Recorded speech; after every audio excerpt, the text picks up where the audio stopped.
Friends, welcome back to my channel GK GS Queen. So guys, कैसे हैं आप सब? आई होप आप सब लोग अच्छे होंगे। तो फ्रेंड्स, आज फिर से मैं आप लोगों के लिए इडुटीरिया के अर्धवार्षिकी का करंट अफेयर लेकर आई हूँ। आप यहाँ पर देख सकते हैं कि all state PCS, railway, SSC, banking, Bihar, SI के लिए काफ़ी ज़्यादा इंपॉर्टेंट करंट अफेयर है। तो चलिए आज का वीडियो स्टार्ट करते हैं। वीडियो स्टार्ट करने से पहले अगर आप मेरे चैनल पर नए हैं तो प्लीज़ मेरे चैनल को जाकर विजिट करें, और अगर आपको मेरा वीडियो पसंद आता है तो चैनल को सब्सक्राइब, लाइक एंड शेयर करना ना भूलें। So let's started. आप मुझे इंस्टाग्राम पर भी फॉलो कर सकते हैं, जिसका लिंक मैं आपको डिस्क्रिप्शन बॉक्स में दे दूंगी। For PDF and latest update आप मेरे साथ टेलीग्राम चैनल के साथ भी जुड़ सकते हैं, जिसका लिंक आपको डिस्क्रिप्शन बॉक्स में ही मिलेगा। तो आप यहाँ पर देख सकते हैं फ्रेंड, कल जो मैं आप लोगों के लिए ये टेस्ट सीरीज लेकर आई थी करंट अफेयर का, उसमें मैं इंपॉर्टेंट नियुक्तियाँ और सशस्त्र विद्रोह से कुछ डिस्कशन की थी। तो आज भी इम्पॉर्टेंट नियुक्तियां ही हैं यहाँ पर। जैसे राष्ट्रीय सुरक्षा कार्ड यानी एनएसजी के महानिदेशक 2021 में चुने गए हैं, जिनका नाम है एमए गणपति। नेक्स्ट, केंद्रीय रिजर्व पुलिस बल यानी सीआरपीएफ के महानिदेशक कुलदीप सिंह को चुना गया है। राष्ट्रीय कैडेट कोर यानी एनसीसी के महानिदेशक के तौर पर लेफ्टिनेंट जनरल तरुण कुमार आइच को चुना गया है। Vice chief of army staff की अगर बात करें तो लेफ्टिनेंट जनरल चंडी प्रसाद मोहंती को चुना गया है। असम राइफल्स के महानिदेशक प्रदीप चंद्रन नायर जी को चुना गया है। सीबीआई यानी केंद्रीय अन्वेषण ब्यूरो के नए महानिदेशक के तौर पर सुबोध कुमार जायसवाल की नियुक्ति की गई है। नेशनल सेफ्टी काउंसिल यानी राष्ट्रीय सुरक्षा परिषद के अध्यक्ष के तौर पर एसएम सुब्रमण्यम को चुना गया है। असम की डीएसपी पद के लिए नियुक्ति हिमा दास की गई है। इन्हें डिंग एक्सप्रेस के नाम से भी जाना जाता है। भारतीय जीवन बीमा निगम यानी एलआईसी के प्रबंध निदेशक सिद्धार्थ मोहंती बने हैं। आरबीआई के चौथे डिप्टी गवर्नर टी रविशंकर हैं। अन्य जो 3 डिप्टी गवर्नर हैं वो हैं महेश कुमार जैन, माइकल पात्रा और M Rajeshwar Rao. Present time में आरबीआई के जो चीफ गवर्नर हैं वो शक्तिकांत दास हैं। प्रेस सूचना ब्यूरो यानी पीआईबी के प्रधान महानिदेशक के तौर पर जयदीप भटनागर की नियुक्ति की गई है। आप यहां पर देख सकते हैं कि वर्ष 2021 में नियुक्त विभिन्न देशों में भारत के राजदूत और उच्चायुक्त। तो चलिए पापुआ न्यू गिनी की बात करते हैं। तो वहां पर भारत के राजदूत के तौर पर एस इनवास शेखर को नियुक्ति की गई है जून 2021 में। एस जानकी रमन की नियुक्ति क्यूबा गणराज्य में जून 2021 में की गई है। गुलखम चाथोम गंगटे के तौर पर ट्यूनीसिया में उनकी राजदूत के तौर पर नियुक्ति जून 2021 में की गई है। बी श्याम की अगर बात करें तो आइसलैंड का राजदूत नियुक्त किया गया है बी श्याम को मई 2021 में। संजीव कोहली सर्बिया मई 2021।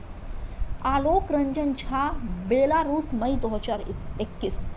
एस बालचंद्रन सूरीनाम मई 2021। रामकरण वर्मा मध्य अफ्रीकी गणराज्य मई 2021। प्रदीप कुमार यादव लाइबेरिया मई 2021। मनप्रीत वोहरा ऑस्ट्रेलिया मार्च 2021। राजेश वैष्णव मोरक्को मार्च 2021। संगीता बहादुर माल्टा फरवरी 2021। एस गोपाल कृष्णन मलावी गणराज्य फरवरी 2021। वीरेंद्र कुमार पॉल सोमालिया जनवरी 2021। जयंत एन खोबरागड़े आसियान सचिवालय के तौर पर जनवरी 2021। अजीत विनायक गुप्ते मिस्र में इनकी नियुक्ति की गई है। अजीत विनायक गुप्ते की राजदूत के तौर पर जनवरी 2021 में। सुखदर्शनी त्रिपाठी कजाकिस्तान जनवरी 2021। पूजा कपूर डेनमार्क जनवरी 2021 तथा पी सुब्रमण्यम कार्थिगेन फिजी में उनको राजदूत नियुक्त किया गया है भारत का जनवरी 2021 में। यहाँ पर आप भारत नवाचार सूचकांक 2.0 देख सकते हैं, यानी इंडिया इनोवेशन इंडेक्स 2020, जिसे जनवरी 2021 में प्रकाशित किया गया। इंडिया इनोवेशन इंडेक्स के सेकेंड एडिशन यानी दूसरे संस्करण को नीति आयोग ने इंस्टीट्यूट फॉर कॉम्पिटिटिवनेस के साथ मिलकर जारी किया है। आपसे डायरेक्ट एग्जाम में इस प्रकार से क्वेश्चन एराइज कर दिया जाएगा कि इंडिया इनोवेशन इंडेक्स को जारी कौन करता है। तो नीति आयोग ने किसके साथ मिलकर जारी किया है? तो इंस्टीट्यूट फॉर कॉम्पिटिटिवनेस के साथ मिलकर। इस सूचकांक को 3 श्रेणियों में कैटेगराइज किया गया है, विभिन्न राज्यों में, केंद्र शासित प्रदेशों में तथा पहाड़ी एवं उत्तर पूर्वी राज्यों में। यहाँ पर आप देख सकते हैं कि बड़े राज्यों में जो सर्वाधिक इनोवेटिव राज्य हैं उसमें से फर्स्ट पोजीशन पर कर्नाटक आया है 42.5 स्कोर के साथ। सेकंड पर महाराष्ट्र है 38.03 स्कोर के साथ। थर्ड पोजीशन पर तमिलनाडु सिचुएटेड है 37.91 स्कोर के साथ और फोर्थ पोजीशन पर बिहार है 14.48 स्कोर के साथ। अगर पूर्वोत्तर और पहाड़ी राज्यों की बात करें तो इस पे पहला पोजीशन पर हिमाचल प्रदेश और दूसरा पर उत्तराखंड आ रहा है। वहीं अगर हम लोग केंद्र शासित प्रदेश की बात करते हैं तो फर्स्ट पोजीशन पर दिल्ली आता है जिसका स्कोर है 46.6 और लास्ट पोजीशन पर लक्षद्वीप आ रहा है जिसका स्कोर है 11.7। इस सूचकांक में समग्र रूप से दिल्ली ने पहला पोजीशन प्राप्त किया है और सबसे अंतिम आंकड़े पर लक्षद्वीप है 11.7 स्कोर के साथ। यहाँ पर आप परफॉर्मेंस ग्रेडिंग इंडेक्स यानी पीजीआई 2019 से 20 से देख सकते हैं। पीजीआई के थर्ड संस्करण को शिक्षा मंत्रालय द्वारा जून 2021 में यानी 1 मंथ जस्ट पहले जारी किया गया है। सभी राज्यों और केंद्र शासित प्रदेशों में शिक्षा का स्तर कैसा है इसे 1000 अंकों के आधार पर निर्णय लिया गया है। आप यहाँ पर देख सकते हैं कि पहला पोजीशन पर इसमें पंजाब आ रहा है जिसने आउट ऑफ 1929 अंक को हासिल किया है। सेकंड पर छत्तीसगढ़ है 912 के साथ। थर्ड पोजीशन पर तमिलनाडु 906 और लास्ट पोजीशन पर ये फोर्थ नहीं है फ्रेंड, लास्ट पोजीशन पर लद्दाख केंद्र शासित प्रदेश आ रहा है मात्र 545 अंकों के साथ आउट ऑफ 1000 में। ग्रेड और लेवल के आधार पर अगर देख लेते हैं तो लेवल फर्स्ट में आ रहा है। कोई भी राज्य कोई भी केंद्र शासित प्रदेश लेवल फर्स्ट पर नहीं आ रहा है। लेवल फर्स्ट पर आने के लिए आउट ऑफ 1951 स्कोर करना था बट ऐसा कोई करने में सक्षम नहीं हो पाया। लेवल 2 पर कुल 5 राज्य आ रहे हैं, अंडमान निकोबार, छत्तीसगढ़, केरल, पंजाब तथा तमिलनाडु। लेवल 6 की अगर बात करते हैं तो इसमें कुल 4 स्टेट आते हैं, असम, बिहार, मध्य प्रदेश और मिजोरम। लेवल 10 की अगर बात करें जो ग्रेड 7 का है इसमें मात्र एक केंद्र शासित प्रदेश लद्दाख है। चलिए यहाँ पर राष्ट्रीय महोत्सव जो 2021 में आयोजित किए गए हैं और किस स्थल पर उसका आयोजन किया गया तो वो देखते हैं। 11वां संस्कृति महोत्सव 2021 पश्चिम बंगाल में मनाया गया। रज महोत्सव 2021 उड़ीसा में मनाया गया। कलरव पक्षी महोत्सव ये बिहार का जमुई स्टेट में मनाया गया। काला नमक चावल महोत्सव 2021 ये उत्तर प्रदेश का सिद्धार्थ नगर में मनाया गया। स्ट्रॉबेरी महोत्सव 2021 ये उत्तर प्रदेश का झांसी में मनाया गया। गुड़ महोत्सव 2021 ये उत्तर प्रदेश का लखनऊ में मनाया गया। केला महोत्सव उत्तर प्रदेश के कुशीनगर में। माघ बिहू महोत्सव 2021 असम में। चाय महोत्सव 2021 असम में।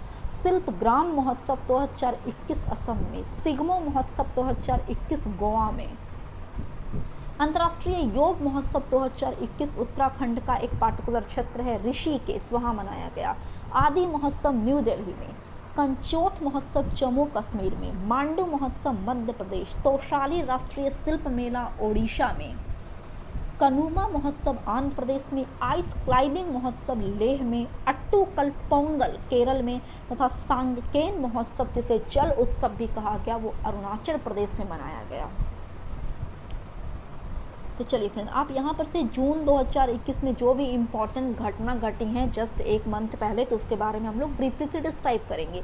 स्मार्ट सिटी पुरस्कार अगर 2020 की बात करते हैं तो ये आवास एवं शहरी मामले मंत्रालय द्वारा जारी किए गए, जिसमें से मध्य प्रदेश इंदौर का एक क्षेत्र तथा सूरत को संयुक्त रूप से यह पुरस्कार दिया गया। और पहला पोजीशन पर जो राज्य आया है वो स्मार्ट सिटी पुरस्कार में वो उत्तर प्रदेश है यानी UP. Digital skill championship programme की अगर बात करते हैं तो राष्ट्रीय कौशल विकास निगम यानी एनएसटीसी तथा व्हाट्सएप ने संयुक्त रूप से इस प्रोग्राम को लॉन्च करने की घोषणा की। डिजिटल स्किल चैंपियन प्रोग्राम का मेन मोटो है युवाओं को डिजिटल कौशल प्रदान पर रोजगार के लिए प्रशिक्षित करना।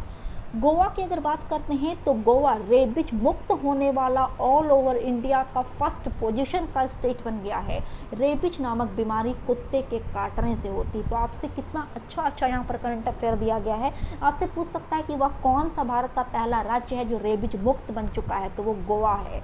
नेक्स्ट है कि ओडिशा गवर्नमेंट ने खाद्य और पोषण सुरक्षा में सुधार के लिए संयुक्त राष्ट्र के विश्व खाद्य कार्यक्रम यानी WFP के साथ समझौता किया है। पश्चिम बंगाल गवर्नमेंट ने हाल ही में स्टूडेंट क्रेडिट कार्ड योजना की शुरुआत की है। इसके माध्यम से छात्र उच्च शिक्षण संस्थानों में प्रवेश के लिए 10 लाख रुपए तक का बैंक से लोन ले सकते हैं और यह घोषणा पश्चिम बंगाल ने की है और उस योजना का नाम है स्टूडेंट क्रेडिट कार्ड। नेक्स्ट, प्रधानमंत्री नरेंद्र मोदी ने अहमदाबाद में जापानी जेन गार्डन तथा काइचेन एकेडमी का वर्चुअली उद्घाटन किया है। यह भारत और जापान द्वारा संयुक्त रूप से स्थापित किया गया है। हाल ही में कर्नाटक और महाराष्ट्र के बीच सूखे की समस्या से निपटने के लिए वाटर फॉर वाटर फार्मूला यानी पानी के बदले पानी समझौता किया गया है। किन दो स्टेटों के बीच? वाटर फॉर वाटर फार्मूला तो कर्नाटक और महाराष्ट्र के बीच।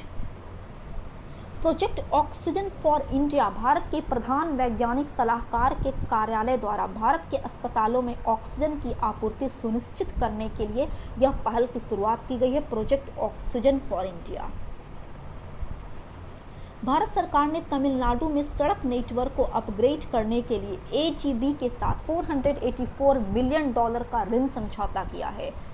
डीप ओशन मिशन की अगर बात करें तो पृथ्वी विज्ञान मंत्रालय द्वारा सागरीय संसाधनों के सतत उपयोग हेतु गहरे समुद्र का पता लगाने के लिए डीप ओशन मिशन की शुरुआत की है। ओडिशा में मॉनसून के आगमन पर 3 दिवसीय त्यौहार मनाया गया जिसका नाम है रज महोत्सव। एज ऑफ लिविंग इंडेक्स अगर 2020 की बात करें तो इसे centre for science and environment द्वारा जारी किया गया, जिसमें पहला पोजीशन पर बेंगलुरु और सेकंड पोजीशन पर चेन्नई था। भारती एयरटेल और टाटा ग्रुप ने भारत के लिए 5G नेटवर्क सॉल्यूशन को भारत में ही बनाने का निर्णय लिया है। मिजोरम में जनसंख्या वृद्धि को प्रोत्साहित करने के लिए राज्य के खेल मंत्री ने सबसे अधिक बच्चों वाले माता पिता को 1 लाख रुपए प्रदान करने की घोषणा की है मिजोरम सरकार ने। नेक्स्ट है कि रबड़ अनुसंधान संस्थान ने असम में दुनिया का पहला जेनेटिकली मॉडिफाइड यानी जीएम रबड़ का फार्म परीक्षण शुरू किया है। जीएम रबड़ प्रतिकूल जलवायु परिस्थितियों में भी अधिक उत्पादन कर सकता है। कितना अच्छा और कितना इम्पोर्टेंट ये करंट अफेयर है कि दुनिया का पहला वो क्षेत्र असम बन चुका है जहां पहला जेनेटिकली मॉडिफाइड रबड़ का फार्म परीक्षण किया गया है। सामाजिक न्याय एवं अधिकारिता मंत्रालय ने खेल में दिव्यांगजनों को प्रोत्साहित करने तथा पैरा ओलंपिक में अच्छा प्रदर्शन करने के मोटो से दिव्यांग खेल केंद्र स्थापित करने की घोषणा की है और यह पहला जो दिव्यांग खेल केंद्र है वो अहमदाबाद में स्थापित किया जाएगा। केरल में स्थित थक्केकड़ पक्षी अभ्यारण्य के पास स्कीटरिंग मेंढक की एक नई प्रजाति की खोज की गई है जिसका नाम रखा गया है यूफलिक्टस केरल। हाल ही में केंद्र सरकार ने पुदुचेरी के कराईकल में हाइड्रोकार्बन परियोजना के प्रस्ताव को मंजूरी दी है। आज़ादी के अमृत महोत्सव के तहत जबलपुर में झंडा सत्याग्रह कार्यक्रम का आयोजन किया गया है। इस कार्यक्रम को केंद्रीय पर्यटन एवं संस्कृति मंत्री प्रहलाद सिंह पटेल ने संबोधित किया है। ग्रीन ट्रैफिक नीति की अगर बात करें तो केंद्र सरकार ने भारत को हरित ऊर्जा क्षमता को मजबूत करने के लिए ग्रीन ट्रैफिक नीति को लागू किया है, जिसके माध्यम से सस्ते दरों पर स्वच्छ ऊर्जा परियोजना से इलेक्ट्रिसिटी की सप्लाई की जाएगी। कोविड-19 का पता लगाने के लिए स्टार्टअप निरामयी और भारतीय विज्ञान संस्थान के सहयोग से आर्टिफिशियल इंटेलिजेंस आधारित एक्सरे सेतु प्लेटफॉर्म विकसित किया गया है जो व्हाट्सएप के माध्यम से काम करेगा। इसके तहत व्हाट्सएप पर एक्सरे भेजकर कोरोना पॉजिटिव है या नहीं इसका पता लगाया जा सकेगा और इस सेतु का इस ऐप का नाम है एक्सरे सेतु। भारत सरकार ने सिक्किम में सड़क उन्नयन परियोजना के लिए एडीबी यानी एशियाई विकास बैंक के साथ $2.5 मिलियन का ऋण समझौता किया है। केंद्रीय खाद्य प्रसंस्करण उद्योग मंत्री नरेंद्र सिंह तोमर ने छत्तीसगढ़ में Sindhu best mega food park का उद्घाटन किया, जिसका उद्देश्य राज्यों में अत्यधिक रोजगार सृजित करना तथा किसानों की आय में इंक्रीजमेंट करना है। एचडीएफसी बैंक ने 2021 से 32 तक कार्बन न्यूट्रल होने का लक्ष्य निर्धारित किया है। इसके लिए वह ऊर्जा उत्सर्जन एवं जल का उपयोग कम करेगा तथा 50% नवीकरणीय ऊर्जा के प्रयोग पर एचडीएफसी बैंक बल देगा। जम्मू कश्मीर का वेयान गांव कोविड-19 के द मोस्ट इंपॉर्टेंट क्वेश्चन, कोविड-19 के खिलाफ वयस्क आबादी का 100% टीकाकरण करने वाला भारत का पहला विलेज बन चुका है जम्मू कश्मीर का वेयान गांव, जहां सब के सब यानी 100% लोगों ने कोविड-19 के खिलाफ जो टीकाकरण अभियान है वो लगा चुके हैं। नेक्स्ट है कि उत्तर प्रदेश सरकार ने महिलाओं के टीकाकरण के लिए स्पेशल पिंक बूथ की शुरुआत की है। बिहार सरकार ने मेडिकल व इंजीनियरिंग कॉलेजों में महिलाओं को 33% आरक्षण देने की घोषणा की है। हाल ही में असम सरकार ने Dehing Patkai wild life sanctuary को 7वां नेशनल पार्क घोषित किया है। देहिंग पटकई हाथियों के लिए फेमस है। रायमोना रिजर्व फॉरेस्ट को असम का 6ठा नेशनल पार्क घोषित किया गया है। Raimona reserve forest national park घोषित करने से पहले असम में कुल 5 नेशनल पार्क थे। Kaziranga national park, Manas national park, Orang national park, Nameri तथा डिब्रू संखोवा नेशनल पार्क। इफ्को ने दुनिया का पहला नैनो यूरिया लिक्विड लॉन्च किया। इसे नैनो टेक्निक की मदद से विकसित किया जाएगा, जिससे फसलों की गुणवत्ता और उत्पादन में वृद्धि होगी। हरियाणा सरकार ने करनाल जिले में ऑक्सी-1 यानी ऑक्सीजन 1 लगाने की घोषणा की है। इस वन को 80 एकड़ में विकसित किया जाएगा, जिससे 3 करोड़ पेड़ लगाए जाएंगे। स्वास्तिक यानी CSIR NCL पुणे ने स्वास्तिक नामक नई टेक्निक लॉन्च की है, जो प्राकृतिक तेलों का उपयोग करके पानी को कीटाणु रहित बनाएगा। प्रधानमंत्री नरेंद्र मोदी ने देश की पहली इलेक्ट्रिक व्हीकल सिटी के रूप में गुजरात के केवड़िया शहर को विकसित करने की घोषणा की है। यह जो केवड़िया शहर है वो वहाँ सिर्फ इलेक्ट्रिक गाड़ियाँ ही चलेगी। भारतीय तटरक्षक बल ने ओडिशा में ओलिव रिडले कछुए की रक्षा के लिए ऑपरेशन ओलिविया शुरू किया है। नेक्स्ट है कि IIT रोपड़ ने अस्पतालों में ऑक्सीजन की पूर्ति हेतु जीवन वायु उपकरण विकसित किया है। यह 60 लीटर पर मिनट तक उच्च प्रवाह ऑक्सीजन पहुंचा सकता है। यह उपकरण बिना इलेक्ट्रिसिटी के भी काम करेगा। लास्ट पॉइंट है फ्रेंड यहाँ पर कि बिहार के सुपौल जिले में कोसी नदी पर डगमारा जल विद्युत परियोजना का निर्माण किया जा रहा है। इस परियोजना की कैपेसिटी 130.1 मेगावाट होगी। इसके लिए बिहार जल विद्युत निगम ने national hydro electric power corporation यानी NHDC के साथ समझौता किया है। तो फ्रेंड्स आज के लिए बस इतना ही करंट अफेयर। मिलते हैं कल एक नए वीडियो के साथ, तब तक के लिए जय हिंद जय भारत।